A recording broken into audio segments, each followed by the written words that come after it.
আসসালামু আলাইকুম। আপনারা সবাই কেমন আছেন? আশা করি সবাই ভালো আছেন। আমি যে উদ্দেশ্যে লাইভটা আসা, একটা উদ্দেশ্যেই আমাদের চট্টগ্রাম খাগড়াছড়িতে আমি দেখলাম আমাদের বিজিবি ভাইদের উপরে, সেনাবাহিনী ভাইদের উপরে কিছু উপজাতিরা আছে, তারা আক্রমণ করেছে। উপজাতিরা আক্রমণ করেছে, মেন ঘটনা কি এটার? ভারতের উস্কানিতে তারা এরকম আক্রমণ করে আছে। আমি এটার জন্য তীব্র নিন্দা প্রতিবাদ জানাচ্ছি। 144 ধারা কার্ফুদারি চলছে খাগড়াছড়িতে, 144 ধারা খাগড়াছড়িতে চলছে। আর যারা আমাদের সেনাবাহিনী ভাইদের উপরে আক্রমণ করেছে তাদেরকে আমি বলবো অতি দ্রুত তাদেরকে আইনের আওতায় আনা হোক।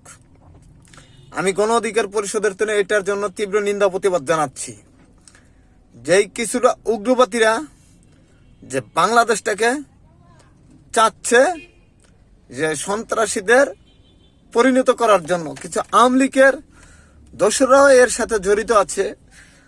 ভারতে বসে তারা উস্কানি দিচ্ছে। সেই উস্কানিতে ভাই আপনারা কেউ ফাঁদে পা দিয়েন না, ফাঁদে পা দিয়েন না। ফাঁদে পা দিলে আপনাদের খুবই খারাপ অবস্থা হবে। যেই ভারতের উগ্রপন্থীদেরকে আমরা একটা কথাই বলি, আপনারা আমাদের খাগড়াছড়ি নিয়ে, চট্টগ্রাম নিয়ে আপনারা মাথা ঘামানোর কোনো প্রয়োজন নাই।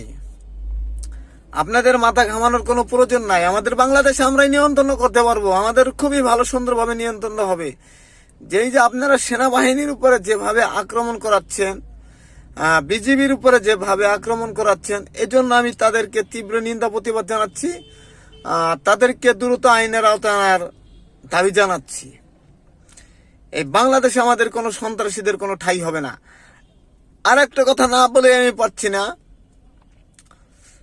যেখানে আওয়ামী লীগের দোসরাদের নামে মামলা আছে, সেই মামলার জন্য তাদেরকে আইনের আওতায় আনতে হবে, তাদেরকে এবং ধরতে হবে। অনেকেই আওয়ামী লীগের দোসররা আছে, তারা অনেকেই ওপেনে ঘুরছে, তাদের নামে মামলা আছে, সবকিছু আছে, ওপেনে ঘুরছে। তাই সেজন্য আমি তাদেরকে তীব্র নিন্দা প্রতিবাদ জানাচ্ছি, সবকিছু জানাচ্ছি। আর এই খাগড়াছড়িতে যদি আর একটা কোনো অত্যাচার আমার সেনাবাহিনী ভাইদের উপরে বলে, আপনাদেরকে জনগণে উগ্রবাদদেরকে উড়িয়ে দিতে জানে। আমাদের বাংলাদেশে কোনো সন্ত্রাসী, চাঁদাবাজি, টেন্ডারবাজি চলবে না।